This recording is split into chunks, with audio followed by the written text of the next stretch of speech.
Magandang araw! Alam nyo na, lagi tayong mas maganda sa araw! Woo! Nagmaganda na naman itong babaeng ito. Alam nyo na, filter is real, nyos me. Anyways, kaninang umagang ganap naman yan at habang nag-aasikaso nga ako ng mga gawaing bahay ko sa umaga, napakakukulit talaga ng mga kuting na mga tiyonggo na to, nyos me. Daig ko pa talaga ng may mga maliliit na bata, nyos me. Hindi nga ako nag-anak ng marami dahil ayoko nga talaga ng makukulit sa bahay. Kaso nga, nagkadyonakis nga ako ng mga 4 na paa at napakadami nga, nyos me. At pagkatapos nga magsipagkulitan at magsipaglaruan sa sahig at ayan, nakita nga nila yung nanay nila at nagsipagdedehan na nga sila, maigi naman at nagsipagtigil na sa kakulitan at may gusto pa atang makisama sa pagdede.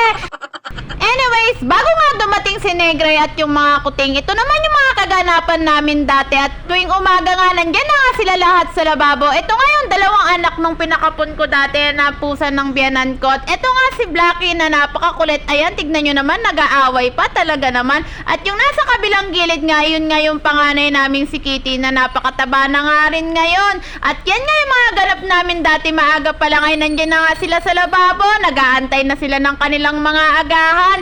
At eto naman si Munining, ito nga rin yung isang pusa ng biyanan ko na ngayon ay nanganak na nga rin. Bali, nakakapunta pa nga sila dati dito kaso nga nung may mga kuting na nga kami at nandiyan nga si Negre, hindi na nga sila garong nagpupuntahan sila dito. At ito naman ang aming si Snow White na napakataba na nga rin ngayon. At yan naman si Jeannie na ngayon naman ay nanganak na nga rin at may 3 kuting, nyos me. Hindi na nga masyadong nagpupuntahan dito yung mga kuting ng biyanan ko. Si Isko na nga lang ang pupunta dito. At dahil napakadami na nga rin namin kuting at ayaw na nga nilang pumasok, ito nga si Snow White ay gusto na nga rin tumira sa kapitbahay. Sa dami ng mga kuting namin, nagsiselos na ata at napakadami na nga daw naming kuting.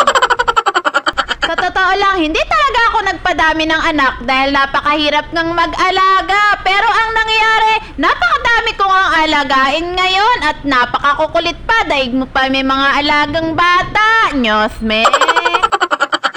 Anyways, pagkatapos nga ng mga gawaing bahay ko, sinihit ko nga itong pagkakapi ko dahil anong oras na nga ng mga time na yan para kako bago nga ako maligo ay mainitan nga muna yung sikmura ko. At ayan, dinala ko na nga rin sa CR yung kapi ko at doon ko na nga inumin. Tayo mga yanay talaga, kailangan talaga nating maging multitasking sa dami ng ginagawa natin, nyos me. Nang matapos nga akong maligo ay hindi ko pa nga rin naubos yung kape ko dahil napakainit pa nga rin. Hanggang sa pagbibihis nga ay nagkakape pa nga rin ako, nyos me.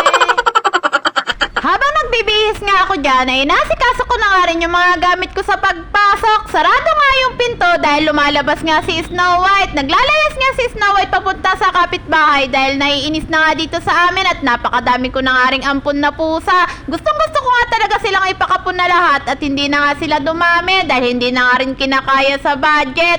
Naway may dumating na blessing para may pakapon ko na nga silang lahat. At yun lang, salamat!